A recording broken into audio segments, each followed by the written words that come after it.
Hi friends, आज हम बात करेंगे पीएसए और प्रोस्टेट कैंसर स्क्रीनिंग के बारे में। तो हाल फिलहाल में एक 55 साल के एक पेशेंट हमारी ओपीडी में आए। उनका पीएसए काफ़ी बढ़ा हुआ था, बहुत एंग्शियस थे, 3-4 दिनों से ठीक से सोए नहीं थे और उनके दिमाग में एक ही धुन चल रही थी, क्या मुझे कैंसर हो गया है, मैं कितने दिन जीऊँगा। तो फ्रेंड्स, आज इस वीडियो में हम डिस्कस करेंगे कि ये पीएसए होता क्या है और इसका प्रोस्टेट कैंसर से क्या लेना देना है। तो फ्रेंड्स, मैं बताना चाहूँगा कि प्रोस्टेट ग्लैंड एक मेल रिप्रोडक्टिव ग्लैंड है, एक मेल रिप्रोडक्टिव ऑर्गन है और मर्दों में पेशाब नली के ऊपर स्थित होता है और ब्लैडर से कनेक्ट करता है और वीर्य में इसका योगदान होता है। वीर्य की लगभग 75% ये योगदान देता है।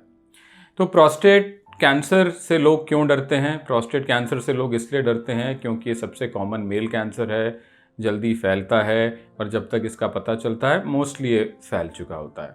और आपने सुना होगा कई फेमस हस्तियों को, कई हॉलीवुड बॉलीवुड हस्तियों को प्रोस्टेट कैंसर हुआ, पर हाँ, वो फाइट कर रहे हैं, जी रहे हैं, अच्छे से जी रहे हैं। तो फ्रेंड्स, ये एक मॉडल है जो कि हमारी नॉर्मल रचना को दर्शाता है। ऊपर ये ब्लैडर है और इसमें जो दो आप अंदर नलियां देख रहे हैं, ये यूरेटर है, यूरेटर की ओपनिंग है और नीचे ये पेशाब मार्ग मूत्र नली है और इसके आसपास ये जो बड़ा सा आप ग्लैंड देख रहे हैं या ग्रंथि देख रहे हैं, जो कि एक एप्पल की तरह या पियर की तरह जो दिख रही है, ये प्रोस्टेट है। तो प्रोस्टेट में जो ये लाइनें हैं, ये प्रोस्टेट के डक्ट हैं, यानी कि प्रोस्टेट की जो सिक्रीशंस हैं, जो ये वीर्य में जो जो जो सिक्रीशंस निकलती हैं, वो इन मार्ग से बन के अंदर पेशाब के रास्ते निकलती हैं। और इसके दो मेन जोन्स होते हैं, एक सेंट्रल और ट्रांजिशनल जोन और एक पेरिफेरल जोन। पेरिफेरल जोन बाहर की तरफ होता है और उसी में कैंसर पनपता है, यानी कि इधर इधर इधर इधर इधर। तो लिहाजा अगर बाहर की तरफ पनपेगा तो अंदर की नली को नहीं दबाएगा और उसके कारण सिम्टम्स नहीं होंगे। और ये जो नॉर्मल टिश्यू है अंदर का प्रोस्टेट का, ये 32 साल की उम्र के बाद बढ़ना शुरू कर देता है और लगभग 1 ग्राम हर साल बढ़ता है और 50 साल या 60 साल की उम्र के आसपास दिक्कत करना शुरू कर देता है। तो इसका पीएसए से क्या लेना देना है? तो पीएसए एक ऐसा ब्लड टेस्ट है, एक ब्लड का ऐसा प्रोटीन है, ग्लाइकोप्रोटीन है, जो कि प्रोस्टेट कैंसर और प्रोस्टेट की और बीमारियों में बढ़ता है।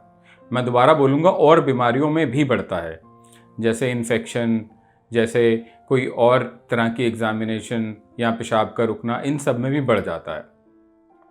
तो जानेंगे मेन कारण जिनमें कि पीएसए बढ़ता है।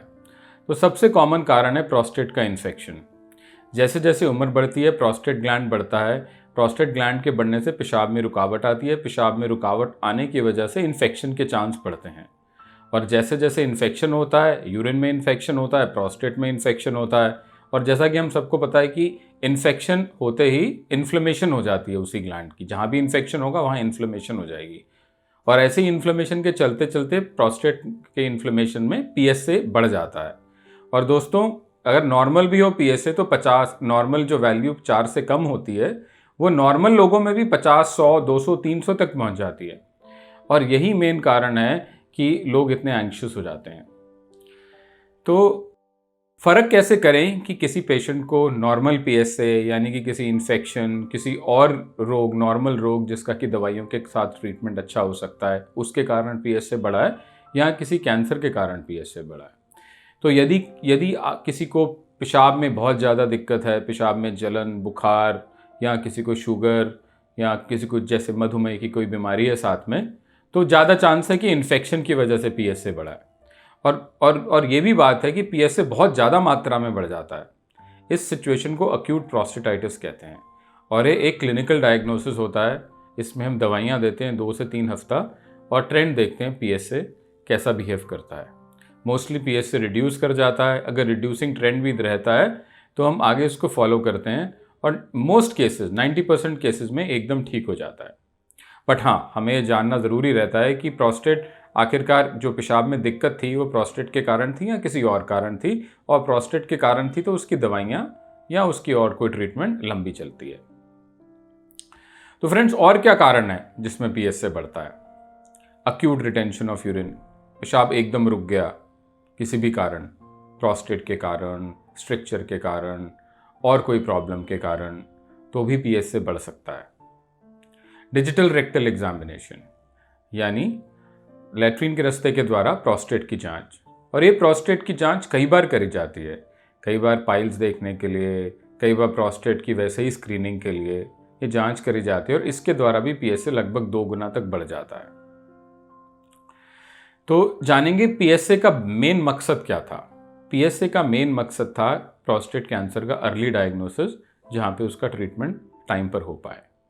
जैसा मैंने आपको पहले बताया कि प्रोस्टेट कैंसर सिम्टोमेटिक नहीं होता, यानी कि पेशाब में रुकावट नहीं करता, पेशाब में कोई दिक्कत नहीं करता। सिर्फ प्रोस्टेट कैंसर के कारण रात को बार बार उठना, दिन में बार बार जाना, पेशाब में जलन होना, पेशाब में जोर लगाना, ऐसी प्रॉब्लम्स कम होती हैं, क्योंकि प्रोस्टेट कैंसर प्रोस्टेट की पेरिफेरी यानी बाहरी परत में आता है। अगर प्रोस्टेट को हम एक सेब की तरह माने, एक एप्पल की तरह माने, तो सेब के छिलके में प्रोस्टेट कैंसर आता है और अंदर का जो कोश है उसमें प्रोस्टेट बढ़ने की वजह से सिम्टम्स आते हैं। तो जैसा कि प्रोस्टेट कैंसर बाहर की तरफ है तो सिम्टम्स कम आएंगे। तो जो प्रोस्टेट कैंसर फैलता कैसे है? प्रोस्टेट कैंसर खून के द्वारा, हड्डियों के द्वारा शरीर में फैलता है। तो इसीलिए इसी डर की वजह से कि प्रोस्टेट कैंसर फैलने से पहले पता चले, एक ब्लड टेस्ट का इजाद किया गया जिसको पीएसए कहते हैं, और वो 4 से कम की वैल्यू में नॉर्मल होता है और इसकी बड़ी वैल्यू एक डाउट रेस करती है, एक टेस्ट संदिग्ध वैल्यू बताती है अगर बढ़ा हुआ है। तो अगर पीएसए बढ़ा हुआ है तो चांसेस हैं कि प्रोस्टेट कैंसर हो सकता है, अगर हमने बाकी सारी कंडीशंस जैसे कि नॉर्मल कंडीशंस जैसे मैंने पहले बताई थी, अगर वो नहीं है तो।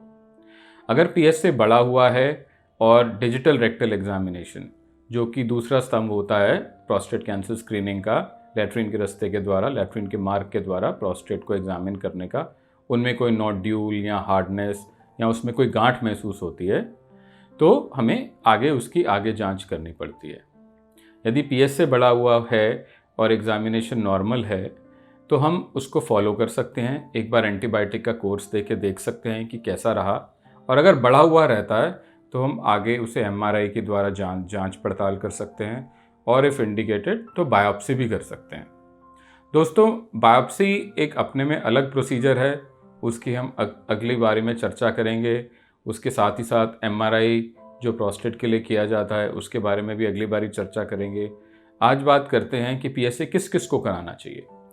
पीएसए और प्रोस्टेट की स्क्रीनिंग हर मर्द जो कि 50 साल से ऊपर है उसमें इंडिकेटेड है, इंडिया में इंडिकेटेड है, और हर दूसरे या तीसरे साल कराना चाहिए।